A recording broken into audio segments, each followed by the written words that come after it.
Hello everyone, welcome to education rise once again. और ये जो पेपर है चौथा पेपर अब करेंगे। 3 पेपर हम पहले ही कंप्लीट कर चुके हैं। अगर आपने वो तीनों पेपर नहीं देखे तो इस वीडियो की डिस्क्रिप्शन में आपको लिंक मिलेगा हमारे ज्योग्राफी जो इसकी बनी हुई है प्लेलिस्ट उसका, और साथ ही साथ ऊपर आई बटन पर आपको लिंक मिलेगा, वहाँ से आप पहले वाले तीनों प्रश्न पत्र देख सकते हैं। तो ये जो चौथा पेपर है इसका भी हम करेंगे सॉल्यूशन। आइए करते हैं शुरू। तो इसका जो पहला क्वेश्चन है लिखा हुआ है यहाँ पर कि निम्न में से किस विद्वान द्वारा दी गई मानव भूगोल की परिभाषा में संबंधों की गत्यात्मकता मुख्य शब्द है। ये जो परिभाषा होती है थोड़ा सा इनको याद करने में कठिनाई होती है, इनके कीवर्ड पकड़िए आप लोग, ठीक है। तो क्या लिखा हुआ है कि किस विद्वान द्वारा दी गई मानव भूगोल की परिभाषा में संबंधों की गत्यात्मकता मुख्य शब्द है। तो ये जो परिभाषा 4 ऑप्शन है यहाँ पर सैंपल की है कि ब्लॉस की है कि रेड जेल की है कि या फिर ये सभी की है। तो ये परिभाषा जो है संबंधों की गत्यात्मकता ये सैंपल की है, याद रखिएगा। इसका सही जवाब रहेगा ऑप्शन अ।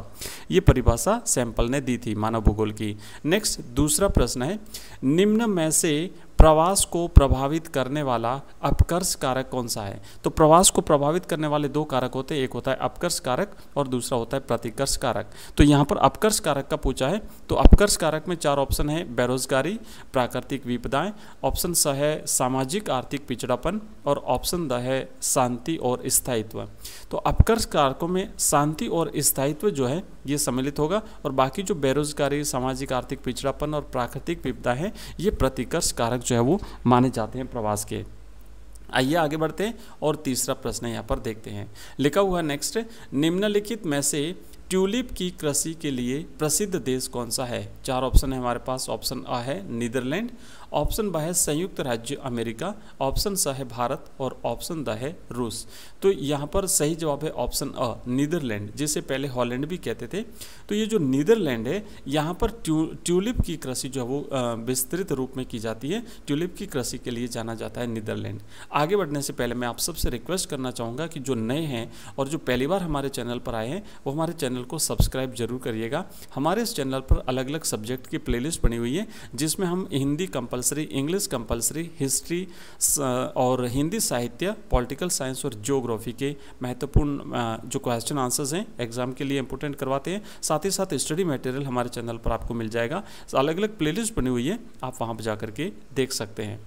तो नेक्स्ट जो अगला जो प्रश्न है वो है कि एक प्रकार की व्यापारिक कृषि जो औद्योगिक पैमाने पर की जाती है वो क्या कहलाती है।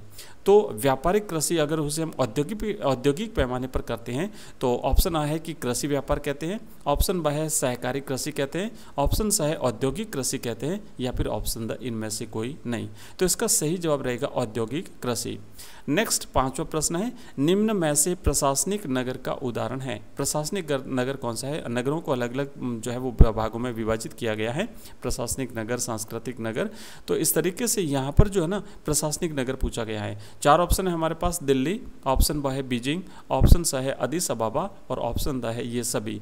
तो इसका सही जवाब रहेगा ऑप्शन द ये सभी। प्रशासनिक नगर वो नगर कहलाते हैं जो जहाँ पर प्रशासनिक कार्यालय होते हैं उस देश के।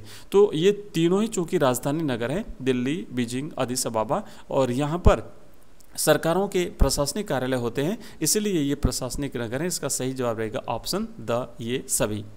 नेक्स्ट आगे बढ़ते हैं और चौथा प्रश्न लिखा हुआ है, किसी श्रमिक को सीमांत श्रमिक कहलाने हेतु वर्ष में कितने दिन काम करना चाहिए।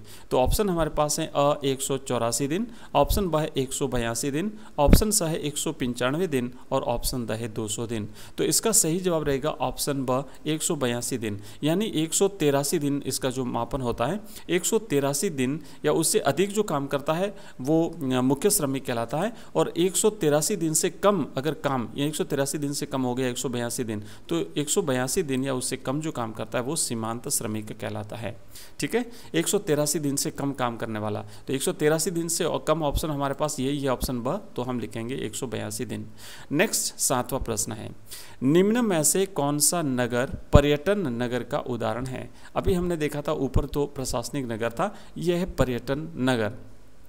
तो ऑप्शन है 1 नैनीताल, ऑप्शन ब है मथुरा, ऑप्शन स है अमृतसर और ऑप्शन द है कोलकाता। तो सही जवाब रहेगा ऑप्शन नैनीताल। पर्यटन नगर, टूरिस्ट जो सिटी है वो है नैनीताल। नेक्स्ट अगला है 8वां प्रश्न, निम्न में से कौन सी खरीफ की फसल है?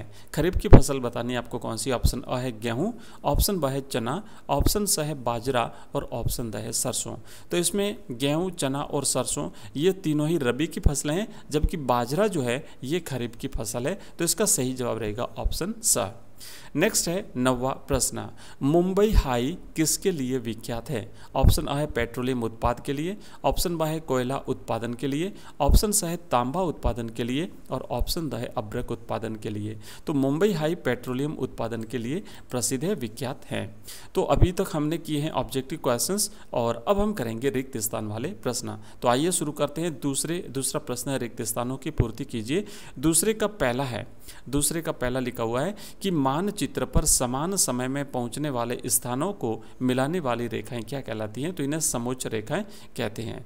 नेक्स्ट प्रश्न है दूसरा, भारत की अधिकांश जनसंख्या का मुख्य भोजन क्या है? तो भारत की जो अधिकांश जनसंख्या उसका मुख्य भोजन है चावल। ठीक है, मुख्य भोजन उसका है चावल।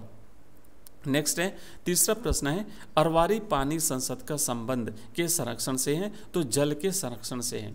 अरवारी पानी संसद का संबंध जल संरक्षण से है। और नेक्स्ट है चौथा, भारत में वायु परिवहन की शुरुआत हुई थी, कब हुई थी? तो भारत में वायु परिवहन की शुरुआत 1911 ईस्वी में हुई थी। ठीक है, वायु परिवहन की शुरुआत 1911 ईस्वी में। तो ये हमने दूसरा प्रश्न किया और अब हम करेंगे अति लघुत्रात्मक प्रश्न। तो आइए ये देखते हैं। पहला प्रश्न है, जनांकीय संक्रमण की प्रथम अवस्था की 2 विशेषताएं लिखिए।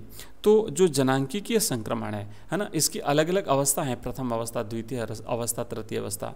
तो जो प्रथम अवस्था है इस जनांकीय संक्रमण की, इस प्रथम अवस्था में उच्च एवं अस्थिर जन्म दर और मृत्यु दर पाई जाती है। इनकी 2 विशेषता लिखनी। पहली विशेषता तो ये होती है कि इस प्रथम अवस्था में उच्च और अस्थिर जन्म दर और मृत्यु दर पाई जाती है, और साथ ही साथ दूसरे हैं धीमी जनसंख्या वृद्धि जो है वो, ये इसकी विशेषता है। तो ये 2 विशेषताएं हो गई इसकी।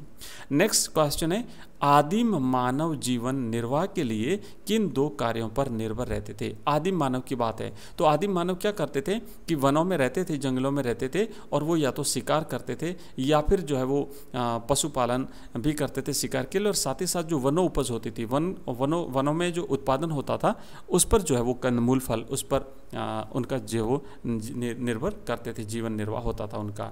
नेक्स्ट लिखा हुआ है, छोटे पैमाने के उद्योग और बड़े पैमाने के उद्योगों में कोई एक अंतर लिखिए। तो छोटे पैमाने के उद्योगों में कई अंतर हैं। आप लिख सकते हैं कि कम उत्पादन होता है, बड़े पैमाने के उद्योगों में अधिक उत्पादन होता है। छोटे पैमाने के उद्योगों में कम मशीनरी का प्रयोग किया जाता है, जबकि बड़े पैमाने के उद्योगों में भारी मशीनरी का उपयोग किया जाता है।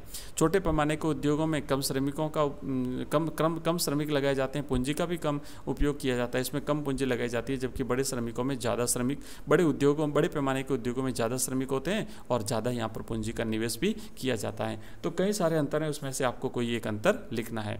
और नेक्स्ट लिखा हुआ है, अंतिम प्रश्न है कि पंचम जो क्रियाकलाप हैं इसके प्रकार लिखने हैं आपको। पंचम क्रियाकलाप कौन कौन से हैं? तो प्रथम, द्वितीय, तृतीय, चतुर्थ और पंचम में से पंचम का हमने लिखना है कि पंचम में एक तो विशेषज्ञ सेवाएं जो आती हैं वो पंचम में शामिल की जाती हैं, साथ ही साथ जो निर्णयकर्ता जो होते हैं और इसके अलावा जो परामर्शदाता होते हैं, नीति निर्धारक होते हैं, ये सारी जो सेवाएं हैं वो पंचम क्रियाकलाप में आती हैं। ठीक है, और जैसे चतुर्थ क्रियाकलाप होता है उसमें चतुर्थ में व्यापार वाणिज्य जो है वो आता है। तो इसमें जो पंचम क्रियाकलाप है इसमें हमने ये देखा कि विशेषज्ञ, निर्णयकर्ता, परामर्शदाता और नीति निर्धारक, तो ये आते हैं पंचम क्रियाकलाप में। तो ये हमने देखा, जो इसके खंड अ हमने कंप्लीट किया है, जिसमें हमने अभी तक ऑब्जेक्टिव क्वेश्चन, रिक्त स्थान वाले प्रश्न उत्तर और साथ ही साथ हमने यहाँ पर अति लघुत्रात्मक प्रश्न उत्तर भी किए हैं। अब बाकी जो क्वेश्चंस है खंड ब और खंड स, ये नेक्स्ट वीडियो में आपको इसका आंसर मिलेगा। Thank you very much for watching this video. Thank you.